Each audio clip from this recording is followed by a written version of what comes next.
Boa noite a todos os irmãos do Centro Espírita Caminhando para Jesus, aos internautas que nos assistem, aos frequentadores, aos que estão sob tratamento. Sejam todos bem-vindos para mais uma noite de estudos da doutrina consoladora. Hoje teremos a satisfação de contar com a palavra do nosso irmão Bruno Tavares, que vai nos falar sobre da Casa dos Humildes. Ele vai falar sobre água fluidificada e água santa. Então, vamos ficar atentos para essa informação.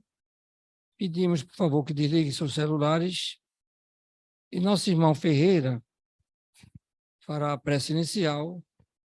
E vamos mentalizar o nosso irmão João Guilherme, que desencarnou esta semana, para que essa prece chegue a ele e que ele tenha essa transição de forma suave, com muita luz.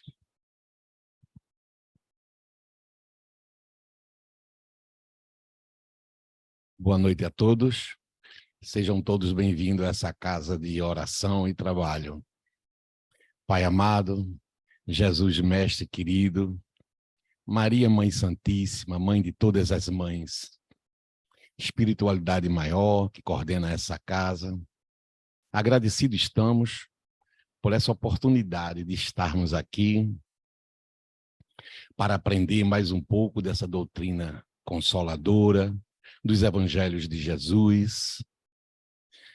Que a espiritualidade da casa, os trabalhadores do mundo maior, traga toda a intuição necessária para o nosso irmão que vai usar da palavra e que possamos ficar receptivos para aprender e, quem sabe, né, já começar a botar em prática. Que a nossa reunião de hoje transcorra na maior tranquilidade, na maior harmonia possível. Que seja feita, Senhor, na tua santa e divina paz. E ainda em prece, passo para o irmão que está dirigindo, para que ele dê por iniciado a nossa reunião de hoje. Que assim seja. Assim seja. E assim, após essa prece, vamos passar a palavra ao nosso irmão Bruno Tavares para que traga a sua mensagem. Muita paz.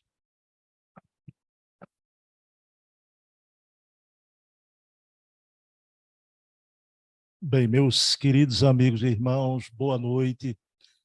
Que Jesus abençoe a todos nós nessa noite fria, uma noite de chuva, temporariamente. A chuva deu uma trégua para a gente vir aqui no Caminhando para Jesus. E nessa noite que a gente se encontra aqui no Caminhando para Jesus, em Recife, Veneza brasileira, não é? A Veneza brasileira porque é uma cidade recortada por muitos rios. Então, que são as maravilhas, né, da nossa cidade, tanto que aquele filósofo, que eu acho que alguns de vocês conhecem aqui, aquele filósofo Regi, né? Ele dizia assim: Recife tem cantos mil, é um pedacinho do Brasil, né? Esse filósofo Regi é o filósofo popular Reginaldo Rossi, né? Então, Recife é bela e é chamada Veneza brasileira. E por que essa introdução falando em chuva, em rios, na Veneza brasileira? Porque a gente vai falar hoje sobre a água. Água fluidificada, a água santa. Vamos adentrar nesse tema daqui a pouquinho, embora já adentramos nas preliminares. Já. Pessoal, o nome do nosso planeta, sem pejo, podia se chamar planeta Água. Porque, na verdade, ele é muito mais um planeta Água do que um planeta Terra. O nosso corpo humano, 70% composto de água. Antes de me corporificar no planeta, nessa sessão de materialização demorada, essa materialização no claustro materno, permanecemos 9 meses nessa água tépida da nossa mãe. Então, viemos aqui à Terra e a água, ela é a essência da vida. E eu prometo a vocês que ao final dessa palestra a gente vai admirar muito essa prática da água fluidificada. Porque até então o movimento espírita não sabia por que a água fluidificada nos centros espíritas. E isso partiu desse espírito de escola, Dr. Adolfo Bezerra de Menezes, nos seus estudos da hidroterapia, mas a gente vai ver isso daqui a pouquinho. Pessoal, Allan Kardec, a seu tempo, asseverava que o espiritismo e o magnetismo são ciências irmãs, que caminham de mãos dadas. A prática magnética se perde na noite dos tempos. No Egito Antigo, na Velha Grécia, nas grandes civilizações do passado, tanto o magnetismo, a prática do magnetismo, como também a água magnetizada. Portanto, não há nada de novo embaixo do céu e do sol. Recentemente, vimos o querido professor Hermínio Corrêa de Miranda revelar, num seminário recém-divulgado, que ele já praticava o magnetismo no Velho Egito Antigo, segundo as informações dos amigos espirituais. Por isso que ele tinha aquela facilidade de fazer, foi o maior estudioso de regressão de memória no Brasil. E ele tem uma obra que é um libelo em defesa da reencarnação, uma comprovação através dos passes magnéticos, que é Eu Sou Camille Desmoulins, quando o espírito de um jornalista brasileiro vai à sua reencarnação na França. Mas o Hermínio dominava essa prática do magnetismo desde antanho, desde a época do Egito Antigo. Ele que afirma ser um dos exilados de Capela, não é? Mas era o grande sacerdote druida. Vejam bem. E um grande sacerdote egípcio. Vejam bem, porque eu falei Allan Kardec. Então, a prática do magnetismo é uma prática milenar. Aqui tem um curso de passe, eu tenho certeza que essa obra aqui é indicada no curso de passe aqui do Caminhando para Jesus, porque é indicado em tudo que é centro, né? Edgar Armon está aqui, um sacerdote aplicando a bioenergia, o magnetismo.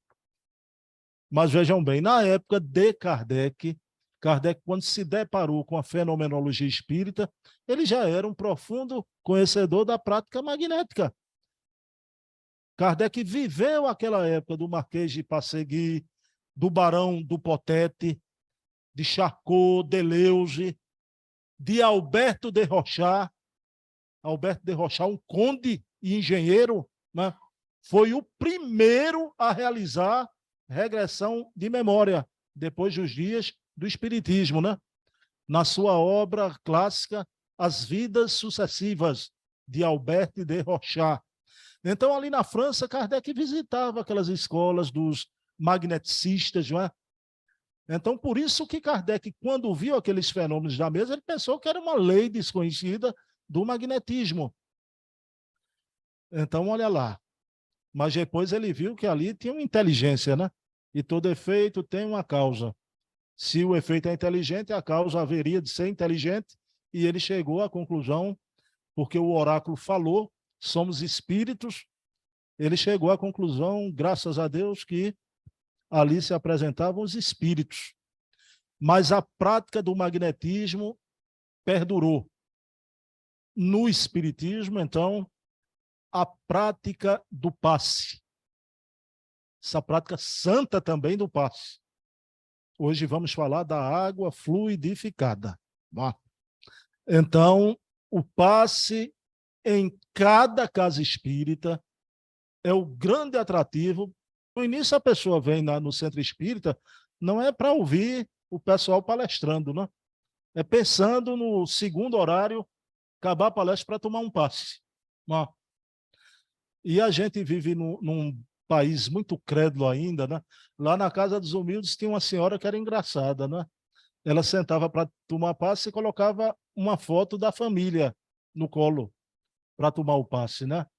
Então, veja bem, a gente podia explicar a ela, não precisa disso, pense na sua família, mas não tinha jeito. Então, isso é uma prática também, desde os primórdios do espiritismo, né? A prática do magnetismo, mas aqui no Brasil realmente começou a se desenvolver essas técnicas. Agora, o mais importante na prática do magnetismo não é a técnica, e sim o amor. Então, a gente vê muita discussão por filigrana, porque tem um centro que pratica o passe com determinada técnica. A nossa lá na Casa dos Humildes é igual aqui a do Caminhando para Jesus, já. Então, só que tem instituições que praticam de forma diferente os movimentos. Mas me diga uma coisa, é verdade que em alguns lugares há todo um salamaleque desnecessário? É verdade, não é? É verdade. Mas mesmo aquela desnecessidade de certas técnicas, de certos movimentos que vem com acréscimo, se aquilo ali está sendo dado com amor, com intenção de fazer o bem ao semelhante, essa é a condição primordial do passe. Então, está aí as equipes espirituais, lá na Casa dos Humildes, o Elias Sobreira, o querido fundador, sempre dizia, eu concordo com ele, não é? Os espíritos de maior elevação se manifestam, não é? Através da sala de passe. A luz aqui da sala é azul, na sala de passe aqui, Calixto é azul, na Casa dos Humildes também. A gente costuma chamar a sala de passe lá da Casa dos Humildes de a sala azul. A verdadeira sessão espírita não começa às 8 da noite. Começa desde manhãzinha, quando os espíritos vão preparando aquela psicosfera, aquele ambiente. E ali estão as mãos dos passistas que devotadamente, né, passaram pelos cursos, aprenderam a parte teórica, depois a parte prática, mas ali naquele momento a união das duas humanidades, a humanidade de cima, a humanidade de baixo. As mãos de carne unem-se às mãos de luz, como diz a querida Anne Brigman. Alguém conhece a obra de Anne Brigman, Mãos de Luz? É uma obra clássica também, linda, né? Então, as mãos de luz, e ali realmente toda uma anamnese já é feita pela espiritualidade. Não é o mesmo tipo de passe que todo mundo toma. A prática, a boa vontade e a intenção é a mesma regra geral, mas ali tem a espiritualidade canalizando aquela bioenergia, aquele magnetismo. O mesmo se dá com a água, daqui a pouco a gente vai ver. Pessoal, mas a água é esse elemento revigorante, revigorador da vida no planeta. E até nos planos espirituais. Nesse primeiro momento, a gente vai trazer aqui as informações doutrinárias dos espíritos.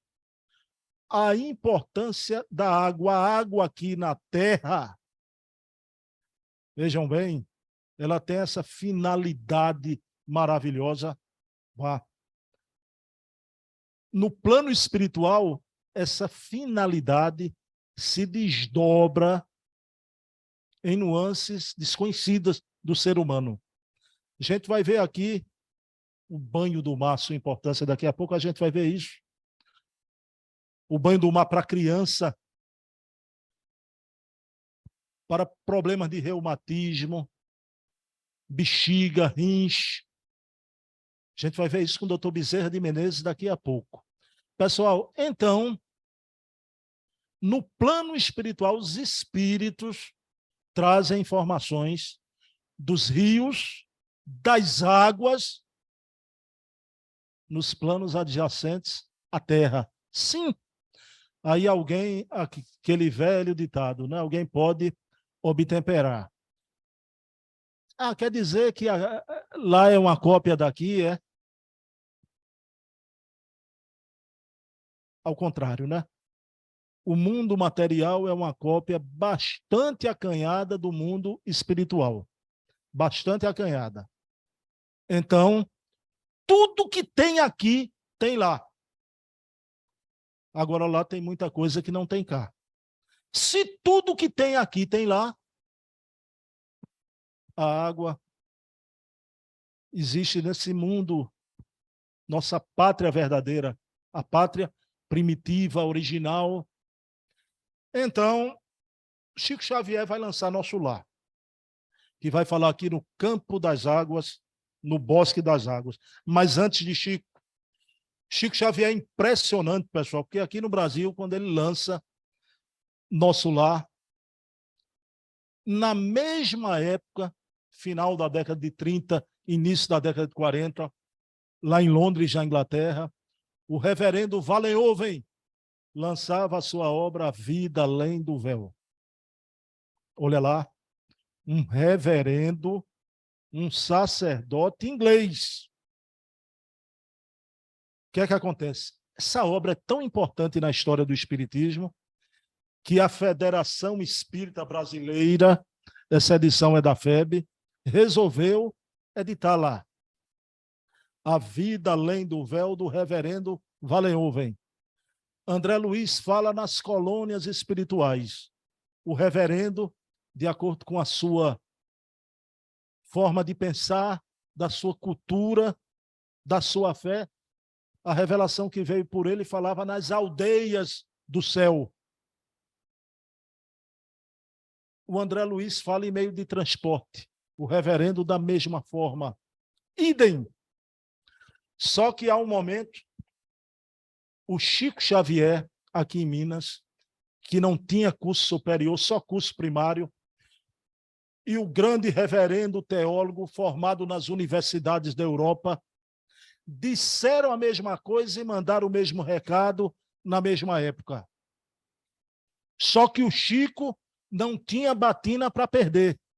O reverendo tinha e foi afastado da igreja por causa das suas revelações. O reverendo Wallenhoven. Pessoal, isso é uma obra linda. Quando fala de crianças aqui, André Luiz, na obra Entre a Terra e o Céu, fala também, né, no Lá da Bênção, lá de Blandina, aqui também há todo um capítulo. Leiam essa obra, editada pela FEB, vocês encontram na Federação, não sei se aqui na livraria tem. Há um determinado momento que a espiritualidade que trouxe a obra para o reverendo diz o seguinte, né? Fontes soavam harmoniosamente e eram rodeadas de bacias nas quais caíam as águas. Estas estavam todas em comunicação com um grande rio que nascia em um dos lados da cidade e caía na planície embaixo, formando uma bela cachoeira de muitas cores e brilho deslumbrante. As cascatas, as cachoeiras do além. O rio corria pela planície como uma corrente regular de proporções imensas, deslizando mansamente sobre as areias. Notamos de onde em onde crianças que se banhavam em suas águas, jogando sobre os seus lindos corpos na maior jovialidade. Não liguei importância a esse fato, até que o meu guia me informou que a estas crianças era permitido banhar-se nessas águas, por estarem estas carregadas de eletricidade. Elas davam-lhe força, pois muitas aqui chegavam fraquíssimas e necessitavam desse tônico, a terapia das águas. Digamos assim, daqui a pouco a gente vai entender bem isso, já é convergindo para uma hidroterapia do além-túmulo. A terapia, crianças recentes encarnadas na obra Vida Além do Véu, do reverendo Wallenhoven. Mas Kardec, na sua obra maravilhosa, Pentateuco Kardeciano, Kardec afirma, não é, que o ensino dos espíritos é o ensino coletivo e concordante dos espíritos. Então, esse método de Kardec foi infalível, porque não é a opinião de um espírito em determinada época, mas sim essa revelação se dá em vários pontos, por médios diferentes e por espíritos diferentes. Antes da gente ir para o Chico Xavier, para a obra Nosso Lar. Uma obra muito conhecida, de Caibá Schutel, ou Caibá Schutel, Alvorada Nova. Essa é a segunda colônia da literatura espírita mais divulgada, propalada depois de Nosso Lar. Alvorada Nova, não é? Essa obra do espírito Caibá Schutel, por Abel Gleiser, o médio lá de Matão, terra de Caibá, foi editada pelo Clarim, lá do nosso amigo Orson Peter Carrara, está divulgando na internet aí a palestra, então um abraço para Orson Peter Carrara. Caibá Schutel, o grande apóstolo de Matão, né? Que fomentou o espiritismo em toda aquela região. Pessoal, vocês viram o reverendo lá na Inglaterra? Vamos para o interior de São Paulo, um espírito do jaez da qualidade do querido Caibá.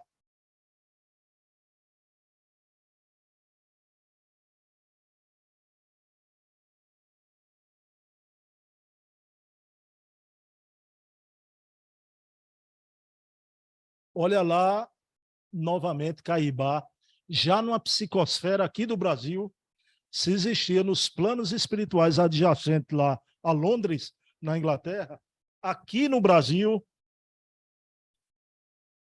dessa forma, cada fluxo de água prateada que sai de um chafariz naquela região espiritual de Matão, que sai de um chafariz, higieniza o ambiente ao redor com a força da água magnetizada. Olha lá, recebendo todo o influxo vibratório oriundo da unidade de controle de energia que comanda todo o procedimento. De um chafariz por toda aquela colônia, jorra aquela água magnetizada. Vejam bem, o que está em cima está embaixo. Já dizia Hermes Trismegistus, desde o Egito Antigo, né? O que está em cima está embaixo. Jesus e Nazaré, o que ligares na terra estará ligado no céu. Continua o espírito Caibá Schutel. As águas do lago caem por várias cachoeiras. Atentaram aí? Cachoeira lá do reverendo Wallenhoven na Inglaterra, cachoeiras aqui no interior do Brasil, nos planos espirituais adjacentes, né?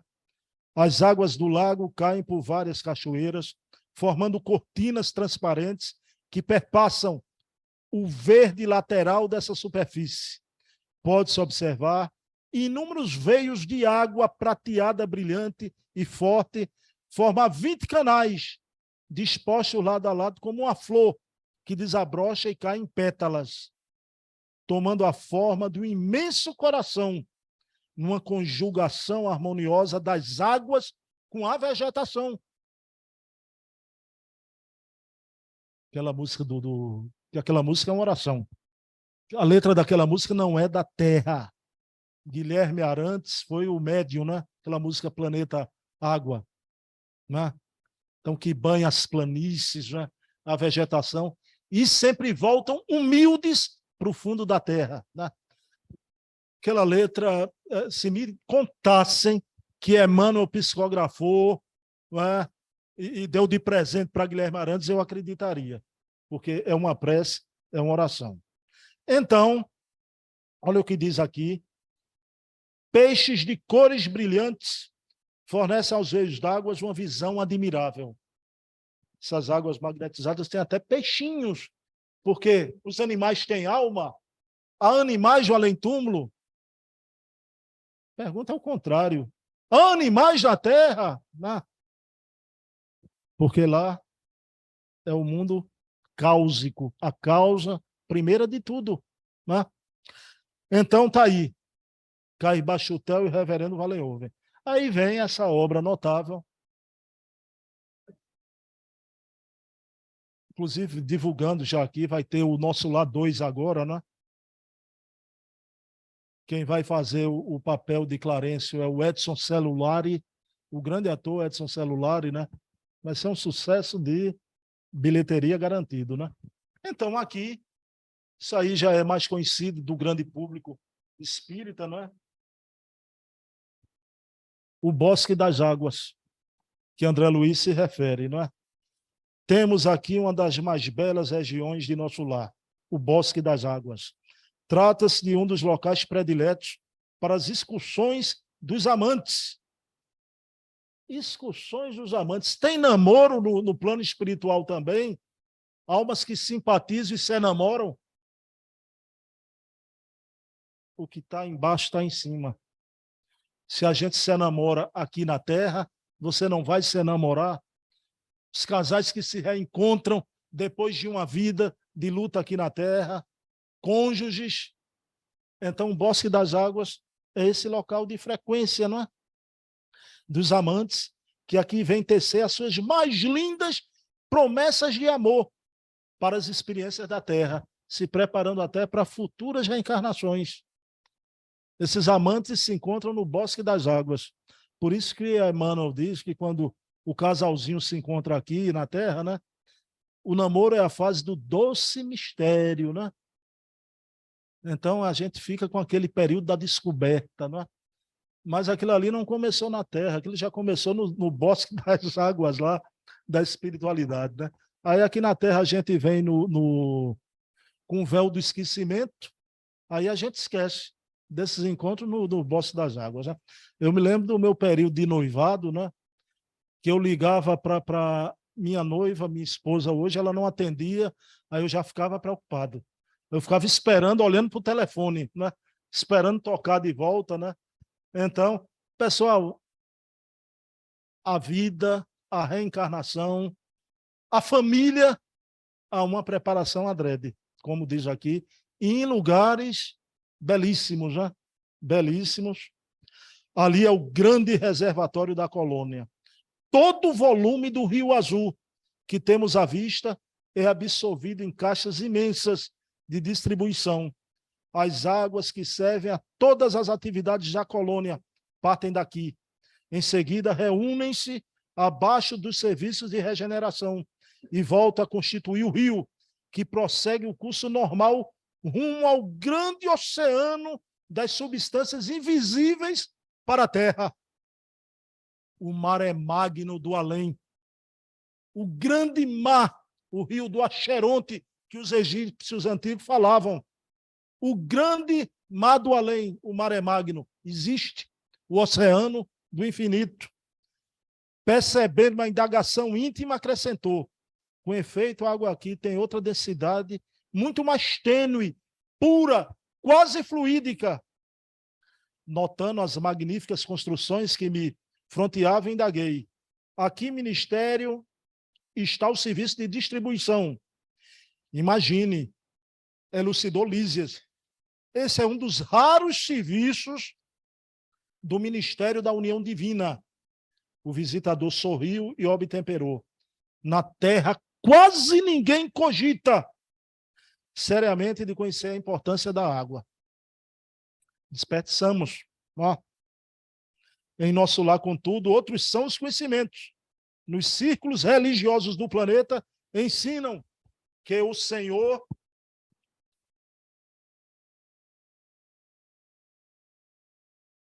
criou as águas. Nessa cidade espiritual, aprendemos a agradecer ao Pai e aos seus divinos colaboradores semelhante dádiva. Olha lá o ensino coletivo e concordante dos espíritos. Vollenhoven, da Inglaterra. Cairba Schutel, através da mediunidade, e Matão. André Luiz a Chico Xavier.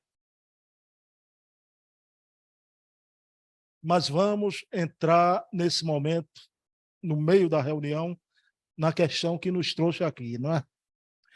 Alguém conhece aquela música linda do Carlinhos Conceição? A casa quando é santa é? Ninguém conhece essa música. Vão para o YouTube botar, por favor, que eu fico com os olhos cheios d'água quando ouço aquela música, viu? E quando eu vi a primeira vez, Carlinhos Conceição é um cantor espírita negro, né? Com violão. Todas as músicas dele são belas, mas essa é diferente. Ninguém viu essa música aqui, não viu não, Rogério? Não conhece não? Vou mandar para Rogério botar no grupo aqui do Caminhando, viu? Então, a casa quando é santa é, não é? Hospital de almas, né? Então, trazendo tudo que a gente precisa e esse alimento fluídico e a água fluidificada. Não só a bioenergia através do passe, né? Através do passe. Pessoal, eu espero que a gente saia daqui, então, refletindo nisso, porque olha a importância da gente conhecer a causa da história do Espiritismo. Porque agora a gente vai juntar as pontas soltas das duas vidas, não é? Do além-túmulo e do aquém. Do aquém e do além, né? E a gente vai ver a importância dessas coisas, né? Doutor Bezerra de Menezes, o grande médico jovem. Bezerra, eu fico impressionado porque ele já era respeitado com 28 anos de idade. Aí vamos lá, pessoal. O biógrafo de Bezerra, Luciano Clay Filho, lançou, final do ano passado, a maior biografia de Bezerra de Menezes até hoje. Tá? Bezerra de Menezes, o homem, seu tempo, sua missão. Ele é biógrafo de Bezerra e de Viana de Carvalho. Por sinal, sexta-feira agora, Divaldo esteve lá no Ceará com Luciano Clay Filho, tá? No seminário da inauguração do Centro de Memória Viana de Carvalho. Todos os presentes ganharam a biografia de Bezerra de Menezes, o homem, o médico e a missão. Né? Pessoal, então, o que a gente vai falar aqui são documentos, fontes primárias do grande biógrafo Luciano Clay Filho. Por conta da pandemia, pessoal, vocês sabem, tudo que acontece de ruim à humanidade, a experiência dolorosa trazem alguma coisa de bom, de aprendizado, né? Então, quando as casas espíritas fecharam, e vejam aí a importância, a gente tem que valorizar tudo em paridade, em pé de igualdade. Trabalho mediúnico, o trabalho social das cestas básicas, agora a mensagem também. Porque ainda há uma certa mentalidade que diz que não, o importante é a prática. A teoria, esse blá, blá, blá, não me interessa, não. Pois bem, quando as casas espíritas foram obrigadas a fecharem, eu quero dizer aqui só como reflexão, né? Eu fiquei muito impressionado como os meus irmãos espíritas fecharam as casas espíritas com a maior rapidez do mundo. É só uma reflexão. Não estou dizendo nem que foi correto ou incorreto. Eu vi muitas igrejas evangélicas manterem as portas abertas bravamente. Tá? Mas fechou-se. Havia necessidade sanitária. Depois, em frequência a certos ambientes. Quando tudo feneceu, não tinha reunião mediúnica, não tinha enxoval. O que é que salvou o movimento espírita? A mensagem como dizia João Evangelista, que no final dos tempos já a mensagem de Deus viria pelos telhados. Né? E assim se deu. Foram 2 anos e tanto, quase 3 anos, a minha casa, que é um lar geriátrico, que moram vovozinhas, já, a Casa dos Humildes, fechou 3 anos. Veio a mensagem. E graças à mensagem espírita, e só por esse motivo, tudo de ruim que trouxe a pandemia, mas somente nesse aspecto, eu sou obrigado a dizer, né? Nesse aspecto, a pandemia trouxe algo de bom, né? Que é essa aproximação através da rede de comunicações. Então, a partir da pandemia, a gente criou um canal de YouTube e começou a entrevistar o povo, né? E convidamos o Luciano Clay do Chiarelli, muito acessível, uma pessoa boníssima. A gente tem um programa com ele todo domingo, 20 horas, Bezerra de Menezes, o Kardec brasileiro. Pessoal, eu sou de uma casa de Bezerra de Menezes.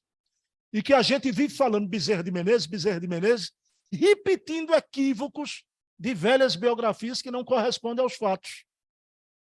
Que Bezerra de Menezes se afastou da política logo que se tornou espírita.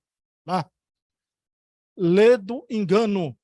Foi político até o último ano de vida. Isso tudo lá com as documentações comprovando. Ele dignificou a política. Dignificou.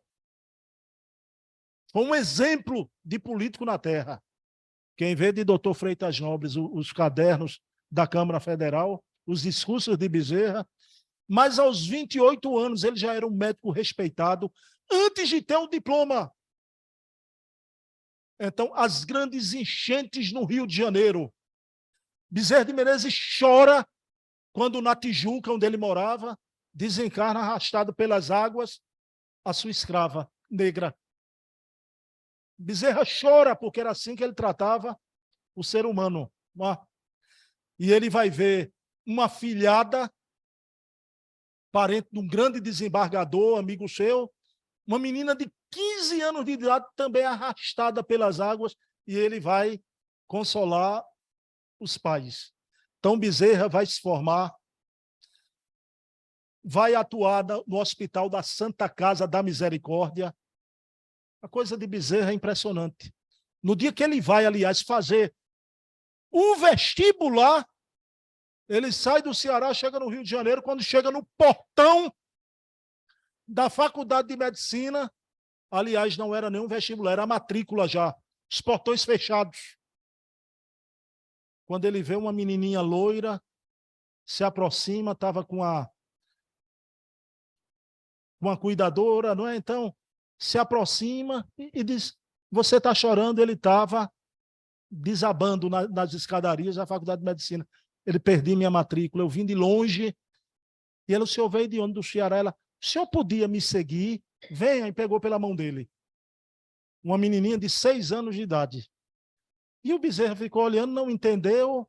E o Bezerra era muito bondoso, muito puro. Seguiu a menininha e a criada junta. A criada da menininha junto e Bezerra, o portão fechado, ela pede para o vigilante abrir, ele abre, e ela vai andando com o doutor Bezerra, chega lá na diretoria, e o doutor Bezerra, não, e ela pega a mão de Bezerra com força, venha. Quando entra, tem um senhor sisudo lá, olhando por cima do óculos, e ela, papai, olha, esse jovem veio de longe, papai, fazer a matrícula, e não chegou a tempo. E o pai com senho franzido, olhando para ele, foi mesmo, meu jovem, você confirma isso? Ele, sim, senhor. Então, Bezerra de Menezes faz a sua matrícula. Esse é o anjo loiro da vida de Bezerra para se tornar médico. Vejam bem. E ele vai ser sempre o primeiro lugar da Faculdade de Medicina. Mas aos 28 anos, ele já é médico. Vai ser um médico militar, vejam bem, vai trabalhar no Hospital da Santa Casa da Misericórdia, e Bezerra começa aquele seu ofício. Já era considerado o médico dos pobres. Outra coisa que muita gente não sabe, pessoal, isso não é um tema romântico, piegas. Existia, foi criado o cargo, o médico da pobreza. Muita gente não sabe disso. Olha a importância da historiografia, né? O médico da pobreza. Então, Bezerra, claro, ele vai ser esse médico dos pobres, mas com a aura, porque ele era realmente maravilhoso. E Bezerra vai chegar o momento que vai perder o seu anjo de luz, a sua esposa Maria Cândida. São 5 anos de idílio. Bezerra e Dona Cândida se encontraram lá no Bosque das Águas, né?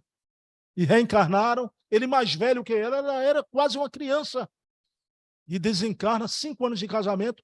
O Bezerra entra em melancolia, numa tristeza infinda, e vai se tornar espírita. Ele já era o grande médico. E é quando o Bezerra vai começar a fazer seus estudos de hidroterapia. Não apenas fazer o estudo da hidroterapia. Ele vai ser o tradutor, o responsável pela tradução. Ele vai pedir a seu sobrinho, Teófilo Rufino, para traduzir a maior obra de hidroterapia do mundo. O médico infalível, a cura pela água fria.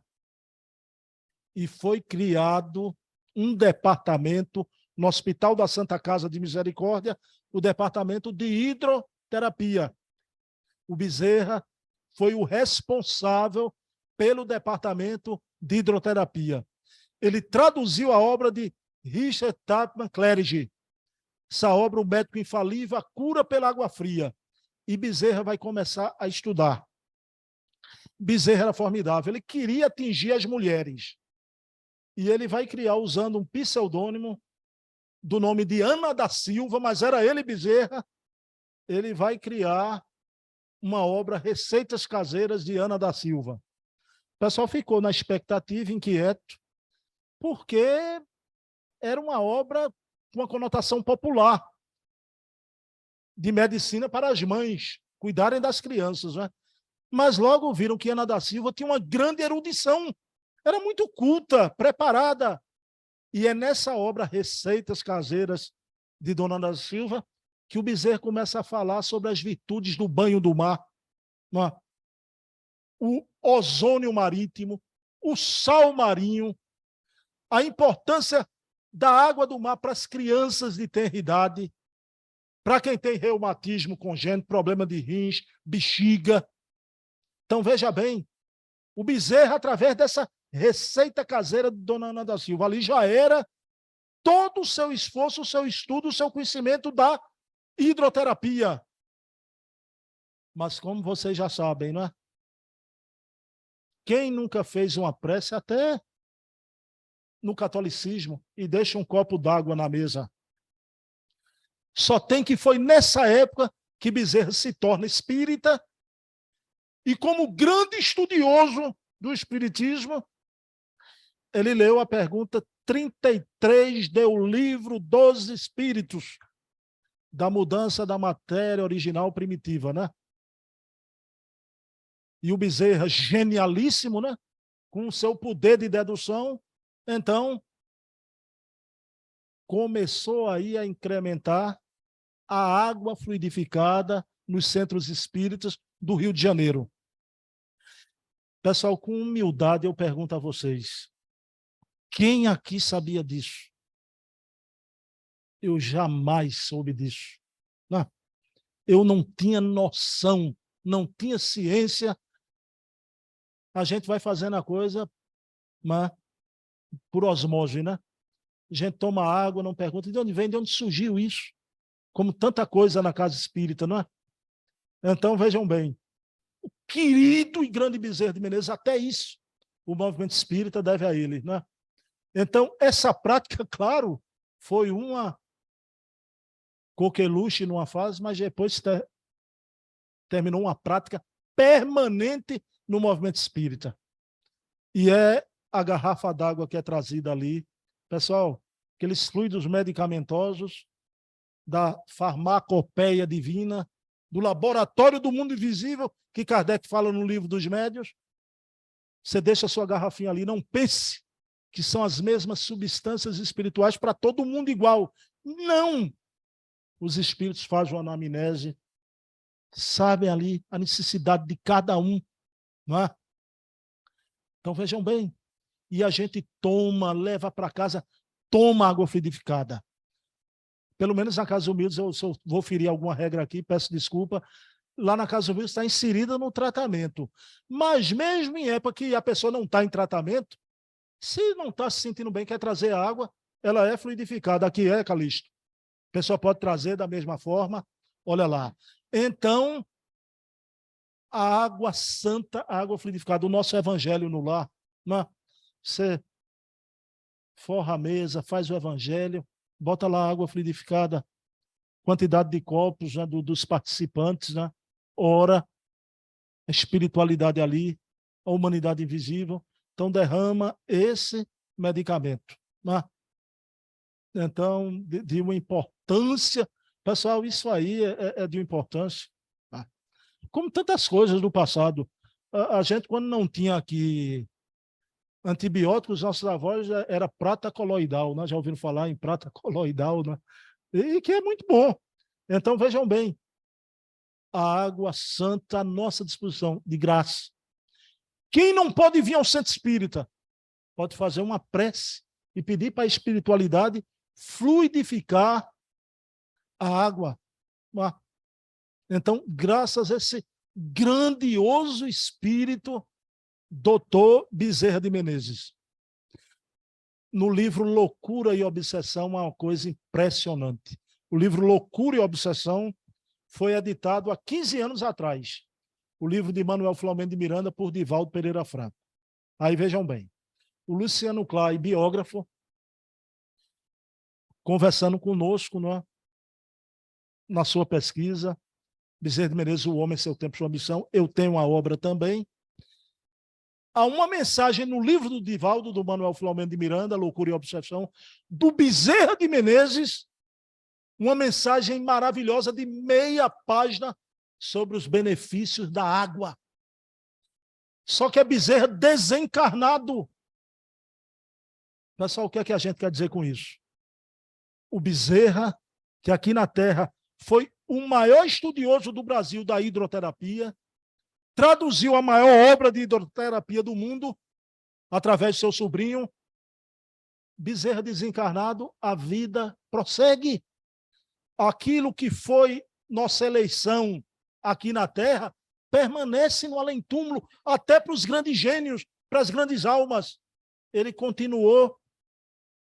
Então, seu diletantismo, sua preferência, seus estudos pela água. Só que no mundo espiritual, Bezerra já está de posse, novamente, se reapossou desse conhecimento que está aqui em Wallenhoven, em Caiba-Schutel, em André Luiz, e faz aquela página que é uma ode à água.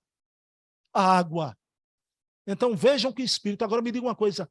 Esses documentos sobre a hidroterapia no Hospital de Santa Casa de Misericórdia só vieram à tona agora, no final do ano passado.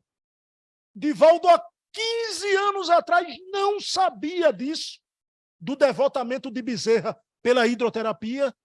Traz uma mensagem dessa de Bezerra. Podia ser outro espírito qualquer, mas estava lá Bezerra. Isso se torna uma comprovação do ensino coletivo e concordante dos espíritos, da autenticidade, da mediunidade desse apóstolo que é Divaldo Pereira Franco. Então, vejam bem, a vida continua.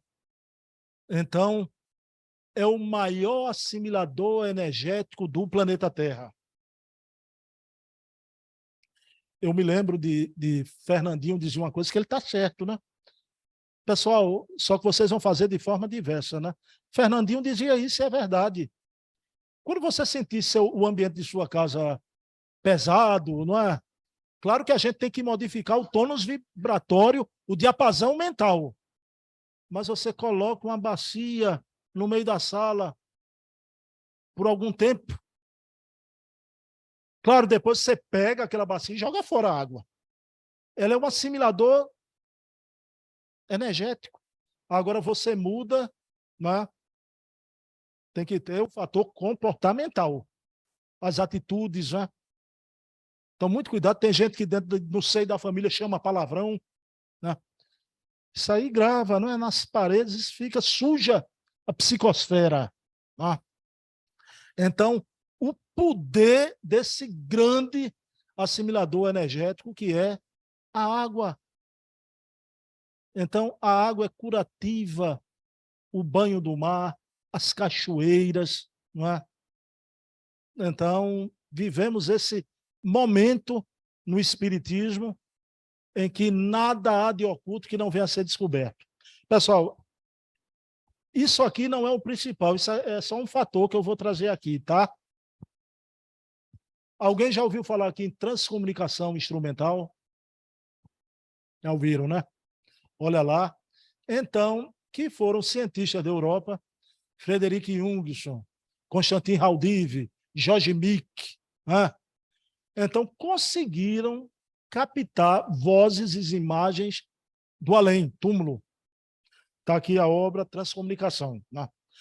Claro que as fotos não são bem definidas. Né? Nessas fotos apareceu a atriz austríaca Romy Schneider, uma grande atriz do passado. Só que há um momento singular. Numa dessas transfotos, está aqui pequenininho, vocês não vão ver, uma foto bem pequenininha, mas vejam bem. Esta foto mostra uma jovem mulher emergindo das águas de um mar. O vestido ainda molhado parece colar-se ao corpo. Os outros quadros que antecederam e sucedem a esse permitem compor uma sequência em que a jovem aparece jogando um beijo para o fotógrafo. Toda molhada, jogando um beijo. O nome dessa jovem é Maria Jakubowski. Então, vejam bem. A transcomunicação numa transfoto, provando Wallenhoven, Caibá, André Luiz, Bezerra de Menezes em Loucura e Obsessão, né? Essas fontes, essas nascentes, né? Nesse nosso planeta água. A gente não vai propor nenhum revisionismo, chega, né? A gente está numa fase que estão querendo revisar todos os valores na Terra, mudar tudo, calma lá, né? Mas se o nosso planeta fosse planeta água, seria um nome muito belo, né? E merecedor, eu acho que é até melhor do que o planeta Terra, mas vamos ficar com o planeta Terra, não é? Então, pessoal, a água fluidificada, a água santa, nessa casa santa que é o Caminhando para Jesus, que é a Casa dos Humildes, que são as casas espíritas, e esse apóstolo do bem, veja o raio de ação de um espírito desse. Quanto bem ele fez quando foi médico na Terra. E o raio de ação dele fora do corpo, né? Trazendo essa hidroterapia da Terra e a hidroterapia do além. Porque, sim, a água fluidificada está dentro desse componente da hidroterapia. É uma terapia da água que nós temos de graça, sem pagar nada à nossa disposição. Bom, pessoal, então, um bom gole d'água para vocês, viu? Eu não sei se está fluidificada, com certeza. Está na mesa aqui do Caminhando. Daqui a pouquinho eu vou tomar minha água. Pessoal, paz e bem, que Jesus permaneça em nossos corações. Muita paz. Obrigado, Bruno, por essa viagem náutica, onde nós tomamos conhecimento do valor da água num âmbito mais amplo do que o corpo. Para o corpo ela já é imprescindível, não vivemos sem água, mas ele nos trouxe uma mensagem que transcende ao corpo físico, a importância da água. Isso nos alerta para que zelemos pela natureza mãe. Eu sempre digo que Deus deu a vida, mas a natureza que nos mantém. Então, procuremos valorizar a água do ponto de vista também espiritual. Então, vamos agradecer ao Bruno por essa mensagem magnífica e passar para o nosso irmão Fidelis para fazer a prece de encerramento. Deus Todo-Poderoso, de bondade e misericórdia, agradecidos, Senhor, estamos, espiritualidade amiga desta casa de trabalho e oração, por mais esta palestra, por mais esse aprendizado, que Jesus possa nos iluminar, nos levar à paz, o amor e a felicidade. Que a paz do Senhor esteja conosco, o amor de Cristo nos ilumine sempre. Passa a palavra para o nosso irmão, para ele dar por encerrado os trabalhos da noite de hoje. Que assim seja. E assim, com essa prece, agradecendo a espiritualidade amiga, passamos para a segunda fase, pedindo que mantenham-se harmonizados para serem beneficiados com o passe. Paz e luz para todos.